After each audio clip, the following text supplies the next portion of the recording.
Machine build AP పేరుతో ప్రభుత్వం ఒక కొత్త నాటకానికి ఈ రాష్ట్రంలో తెరదీయటం జరిగింది. ఎందుకంటే మిషన్ బిల్డ్ ఏపీ అనేది ఈ రాష్ట్రంలో ఇన్ఫ్రాస్ట్రక్చర్ ఏర్పాటు చేయడానికి మేము ఏర్పాటు చేశామని చెప్పి గొప్పలు చెప్పిన ప్రభుత్వం మిషన్ బిల్డ్ ఏపీ పేరు మీద ఇవాళ భూముల అమ్మకానికి ఇవాళ నోటిఫికేషన్ ఇష్యూ చేయటం అనేది దారుణం అని చెప్పి నేను తెలియజేస్తా ఉన్నా.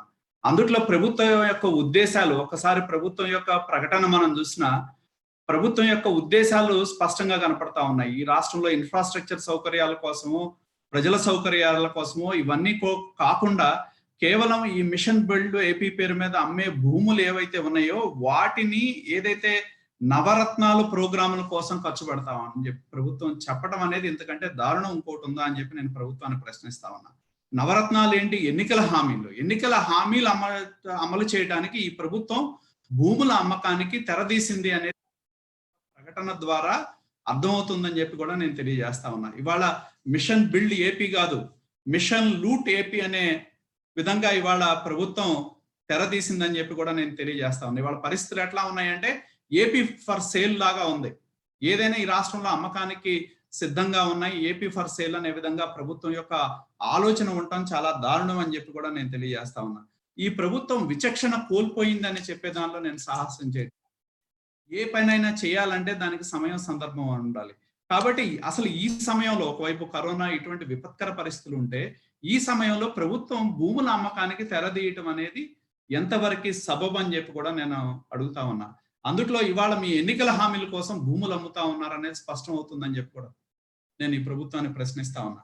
ఆ విలువైన భూములు వైజాగ్ లో కానివ్వండి, గుంటూరులో కానివ్వండి, ప్రజల అవసరార్థం ఉపయోగపడతా ఉన్న భూములు, ప్రజలు వినియోగించుకుంటా ఉన్న భూములు, ఆ ప్రాంత ప్రజల యొక్క ప్రయోజనాలు తీర్చే ఉండే విధంగా భూముల్ని ఇవాళ అమ్మకానికి పెట్టడం అనేది ఇది యొక్క ప్రభుత్వం యొక్క దివాళా కోరుతనానికి నిదర్శనం అని చెప్పి కూడా నేను తెలియజేస్తా ఉన్నా. వైజాగ్ కావచ్చు, అలాగే గుంటూరులో దీనిలో ఉన్న స్థలాలు ఒక్కసారి మనం చూస్తే ఏదైతే పివిఆర్ మార్కెట్ స్థలం ఏదైతే ఉందో మరి దాదాపు ఎప్పటి నుంచో ఇది అక్కడ ఉన్న షాపులు తీసేసి కొత్త బిల్డింగ్ కట్టాలనే ప్రతిపాదన ఎప్పటి నుంచో ఉంది.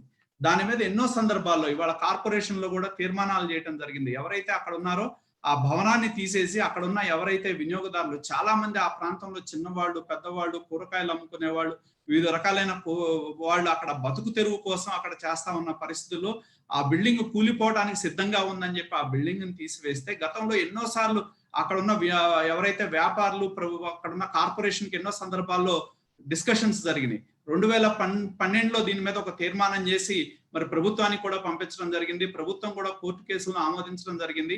అక్కడ ఏదైతే ఈ మార్కెట్ ని తీసేస్తా ఉన్నామో అక్కడ కొత్తగా నిర్మించి తిరిగి ఎవరైతే అక్కడ షాపులు వాళ్ళు ఎవరైతే ఉన్నారో వాళ్ళకి గుడ్ విల్ ఆక్షన్ పేరు మీద వాళ్ళకే మేము ఇస్తాం, అప్పటిదాకా వివిధ చోట్ల మీరు తరలించి మీరు చేసుకోండి అని చెప్పి కార్పొరేషన్లు తీర్మానాలు, ప్రతిపాదనలు, నివేదికలు, కోర్టులో చెప్పిన అంశాలు ఉన్నా కూడా ఇవాళ కార్పొరేషన్ స్థలాన్ని ప్రభుత్వాన్ని అమ్మకం పెట్టి ఎందుకంటే దారుణం ఉందా అని చెప్పి నేను అడుగుతా ఉన్నా. ఎంతో మంది ప్రజలకు ఉపయోగపడతారు, వినియోగదారులు, ఆ ప్రాంతం మంది ఎంతో మంది చిన్న సన్నకారు వాళ్ళు. పివికే నాయుడు మార్కెట్ అనేది గుంటూరులో కార్పొరేషన్ ఆఫీస్కి ఎదురుగా ఉండే స్థలాన్ని మరి అమ్మకానికి పెట్టారంటే పోనీ ఆ అమ్మకానికి పెట్టింది గుంటూరులో ఏమన్నా ఉపయోగిస్తారా?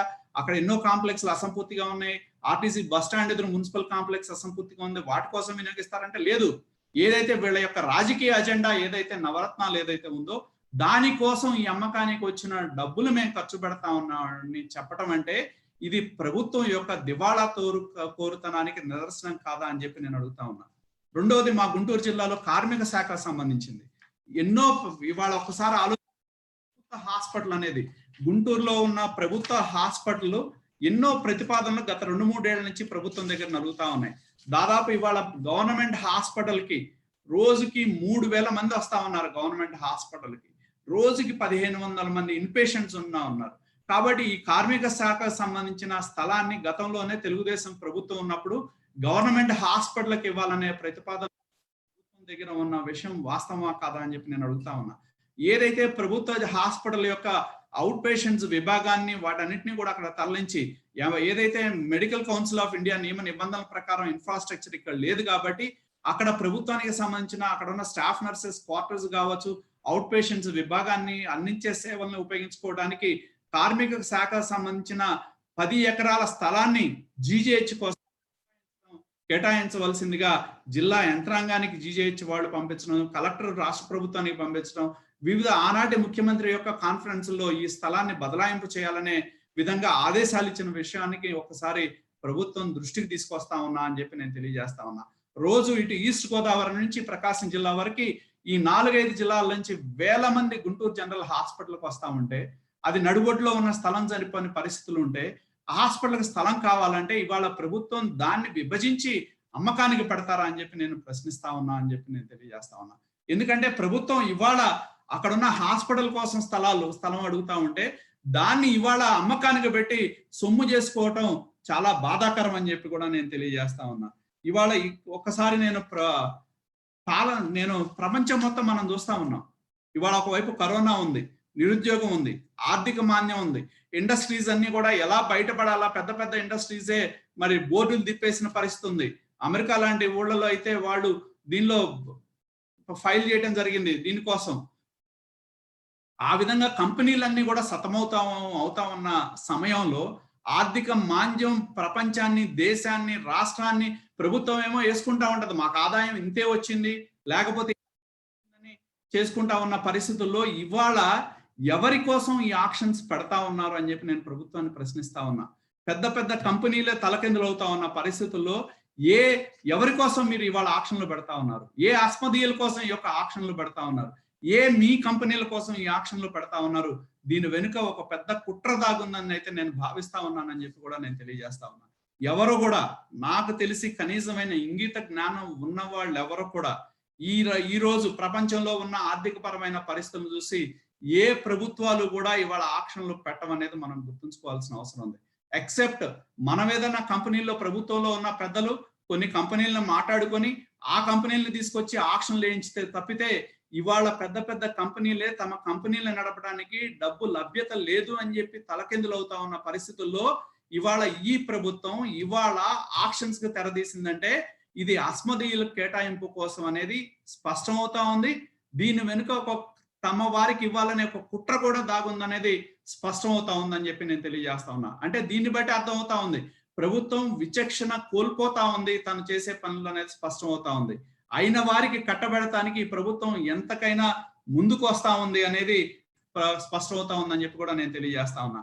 ఒకవైపేమో పేదలకు ఇళ్ల పట్టాల కోసం అంటూ 100 కోట్లు ఖర్చు పెట్టి దానిలో మళ్ళీ దోపిడీ ఉంది. నిన్న మొన్న చూసాం రాజమండ్రిలో ఆవు భూముల మీద హైకోర్టులో కేసేసిన నేపథ్యం. పేదల భూముల పేరుతో కోట్లు ఖర్చు పెడతా ఉన్నారు, దానిలో దోపిడీ చేస్తా ఉన్నారు. అదే విధంగా ఇవాళ ప్రభుత్వ భూములు ఏవైతే ఉన్నాయో అడ్డగోలుగా అసైన్డ్ భూములు, ఆ భూములు, ఈ భూములు అన్ని ఆక్రమించుకొని ధారాదత్తం చేస్తా ఉన్న పరిస్థితుల్లో ప్రభుత్వం భూములు అమ్మటంలో మతలబు ఏంటి అని చెప్పి కూడా నేను ప్రశ్నిస్తా ఉన్నా అని చెప్పి తెలియజేస్తా ఉన్నా. పాలన అంటే ఏంటి చెప్తా ఉంటారు, మాదంతా ఒక అద్భుతమైన పాలనని. పాలన అంటే ఏంటి, అమ్మకానికి పెట్టమా పాలన అని చెప్పి నేను తెలియజేస్తా ఉన్నా. జగన్మోహన్ రెడ్డి వచ్చి 7 ఏడాది కాలం పూర్తి చేసుకుంటా ఉన్నారు. చాలా విమర్శలు చేశారు ఎన్నికల ముందు, లక్షల కోట్లు దోపిడీ అవుతున్నాయి, అదవుతున్నాయి అని చెప్పారు. మరి మీరు వచ్చి 7 ఏడాది కాలంలో రివర్స్ టెండరింగ్ అన్నారు, అదన్నారు, ఇదన్నారు. మరి ఏం చేశారు? ఇవాళ 7 ఏడాది పాలనలో ఈ రాష్ట్రం యొక్క ఆర్థిక స్థితిగతులు ఎందుకు మార్చలేకపోయారు అని చెప్పి నేను అడుగుతా ఉన్నా. అదేగాక 7 ఏడాదిన్నర కాలంలో 100 ఆస్తిని కూడా ఈ ప్రభుత్వం సృష్టించిన పరిస్థితి లేదు. అటువంటి ప్రభుత్వానికి అమ్మే హక్కు ఎక్కడ ఉందని చెప్పి నేను ప్రశ్నిస్తా ఉన్నా. ఎన్నికల సమయంలో మీరు చెప్పారు, మరి మీరు వాళ్ళు చెప్తా ఉన్నారు నవరత్నాల కోసం మేము భూములు అమ్ముతున్నాం అని చెప్పి. ఎన్నికల ముందు చెప్పకపోయారు, అయ్యా మా నవరత్నాలు మేము అమలు చేయాలంటే మేము భూములు అమ్ముతాం, ప్రభుత్వ ఆస్తులు అమ్ముతాం, ప్రభుత్వానికి సంబంధించినవి అన్ని అమ్మితే గానీ మా నవరత్నాల కోసం మేము అమ్ముతాము, అమ్మి మీకు నవరత్నాలు అమలు చేస్తామని చెప్పి ఎన్నికల ముందు చెప్పారు. కేవలం వాళ్ళ యొక్క రాజకీయ పరమైన అజెండా కోసమే ఇవాళ ప్రభుత్వ భూములు అమ్మటం అనేది చాలా దారుణం అని చెప్పి కూడా నేను తెలియజేస్తా ఉన్నా. నేను కోరేది ఒకటే, ఇవాళ జగన్మోహన్ రెడ్డి గారి మాట్లాడితే చెప్తా ఉంటారు, నేను మాట తప్పను మడమ తిప్పను అంటారు, నేను ఉన్నాను నేను విన్నాను అంటాడు. ఇవాళ 7 ఏడాదిన్నర పాలనలో జరుగుతా ఉన్నది చూస్తా ఉంటే అడుగున దగా మోసం తప్పితే ఉందా అని చెప్పి నేను అడుగుతా ఉన్నా. పెన్షన్ల కోత, రేషన్ల కోత, రైతు భరోసాల కోత, ఇవాళ చూస్తా ఉన్నాం కరోనా కిట్లలో దోపిడీ. నిన్న మొన్న మనం చూసాం మా గుంటూరు జిల్లాలోనే ఈస్ట్ గోదావరి కలెక్టర్ రాస్తాడు, లేని కంపెనీల పేరు మీద బ్లీచింగ్ పౌడర్లు, డిస్టింక్టివ్ పౌడర్లు కొని దానిలో ఒక పెద్ద దోపిడీ. అడుగడుగున దోపిడీకి ప్రభుత్వం ఏ విధంగా పాల్పడతా ఉందో మనం చూస్తా ఉన్నాం అని చెప్పి నేను తెలియజేస్తా ఉన్నా. అలాగే నాకు అర్థం కానిది ఒకటి ఉంది. నాకు మొన్న ఎప్పుడో మంత్రి గారు చెప్తా ఉన్నారు. ఒకవైపు ప్రభుత్వ కార్యక్రమాల కోసం డబ్బులు ఖర్చు పేద భూములు అమ్మటం సిద్ధంగా ఉంది కానీ ఇవాళ ఆర్థిక మాంద్యం ఉన్న పరిస్థితుల్లో పేజీలు అడ్వర్టైజ్మెంట్లు ఎలా వస్తాయండి? మొన్న ఎప్పుడో మంత్రి గారు చెప్తా ఉన్నారు, అడ్వర్టైజ్మెంట్లు అంటే అసలు ఇష్టం లేదంట.